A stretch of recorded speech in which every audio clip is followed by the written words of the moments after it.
بسم اللہ الرحمن الرحیم۔ غزوہ احد سے کچھ عرصہ پہلے کا ذکر ہے کہ ایک دن بارگاہ رسالت میں ایک مقدمہ پیش ہوا۔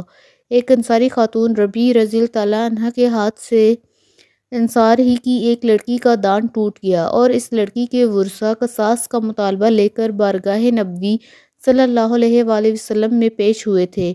حضور صلی اللہ علیہ وآلہ وسلم نے سارے حالات سن کر فیصلہ صادر فرمایا کہ دانت کے بدلے دانت، ربیع کا دانت توڑا جائے۔ اس خاتون کے بھائی بھی وہاں موجود تھے۔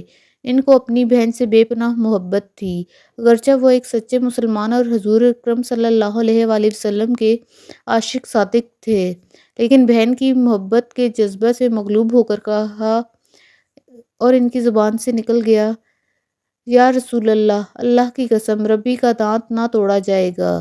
حضور صلی اللہ علیہ وآلہ وسلم نے فرمایا، بھائی اللہ کا یہی حکم ہے، ہاں لڑکی کے ورثاء دیت لے کر اپنے مطالبے سے دستبردار ہو جائیں تو دوسری بات ہے۔ اس وقت رحمت خداوندی جوش میں آئی اور لڑکی کے ورثاء دیت لینے پر راضی ہو گئے۔ اس طرح ان صاحب رسول کی پیاری بہن کا دانت بچ گیا۔ نبی رحمت صلی اللہ علیہ وآلہ وسلم نے فرمایا، اللہ کے بعض بندے ایسے ہیں کہ جب قسم کھا بیٹھتے ہیں تو اللہ ان کی قسم کو پورا کر دیتا ہے۔ یہ صاحب رسول جن کی قسم کی لاج اللہ رب العزت نے رکھی اور محبوب رب العالمین صلی اللہ علیہ وآلہ وسلم نے جن کے خاصان خدا میں سے ہونے کی تصدیق فرمائی، حضرت انس بن نضر انصاری رضی اللہ تعالیٰ عنہ تھے۔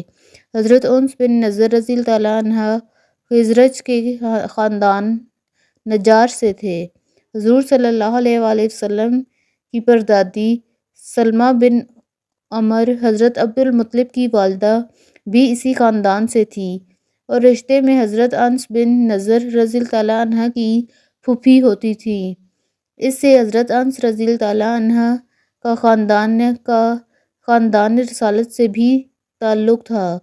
جلیل القدر صحابیہ حضرت ام سلیم رضی اللہ تعالیٰ عنہ حضرت انس بن نضر رضی اللہ تعالیٰ عنہ کی بھاوج اور خادم رسول اللہ صلی اللہ علیہ وآلہ وسلم اور حضرت انس بن مالک رضی اللہ تعالیٰ عنہ ان کے حقیقی بھتیجے تھے۔ حضرت انس بن نضر رضی اللہ تعالیٰ عنہ کا شمار بنو نجار کے رؤسا میں سے ہوتا تھا۔ دولت دنیاوی کے علاوہ اللہ تعالیٰ نے انہیں فطرت سلیم سے بھی نوازا تھا۔ حضور صلی اللہ علیہ وآلہ وسلم کے مدینہ منورہ میں نزول اجلال فرمانے سے پہلے ہی دولت ایمان سے بہرہ ہو گئے۔ غزوہ بدر میں کسی وجہ سے شریک نہ ہو سکے۔ کفر و حق کے اس معرکہ اول میں اپنی شرکت سے محرومی کا انہیں بے حد قلق تھا۔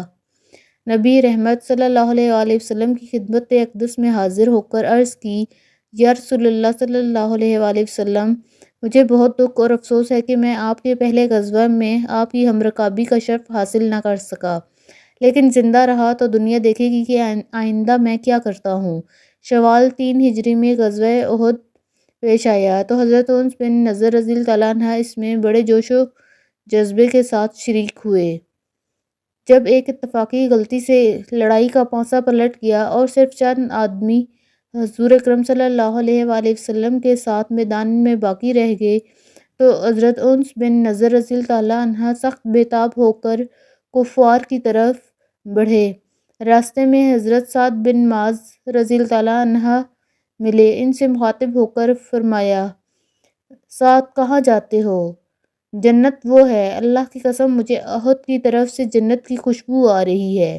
ایک اور روایت میں ہے کہ رسول اللہ صلی اللہ علیہ وآلہ وسلم کی شہادت کی خبر سن کر چند صحابی بے دلی کے عالم میں لڑائی چھوڑ کر الگ جا بیٹھے۔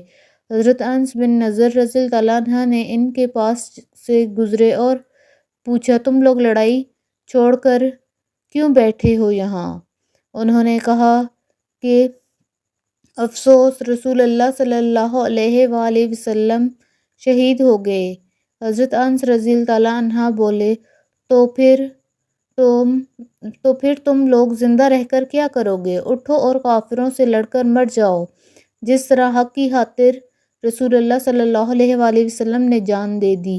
یہ کہہ کر بڑے جوش سے تلوار چلاتے ہوئے کفار کے ہجوم میں گھس گئے اور دیر تک داد شدہ شجاعت دیتے رہے۔ بالآخر مشرکین نے نرغہ کر کے ان پر تیروں اور تلواروں اور برچھیوں کا می برسا دیا، یہاں تک کہ وہ خالق حقیقی سے جا ملے۔ اگرچہ ان کا جسم کا کوئی حصہ بھی زخموں سے محفوظ نہ تھا، لیکن کفار کی آتش غضب اس سے بھی نہ بجھی۔ انہوں نے لاش مبارک کا مسئلہ کیا۔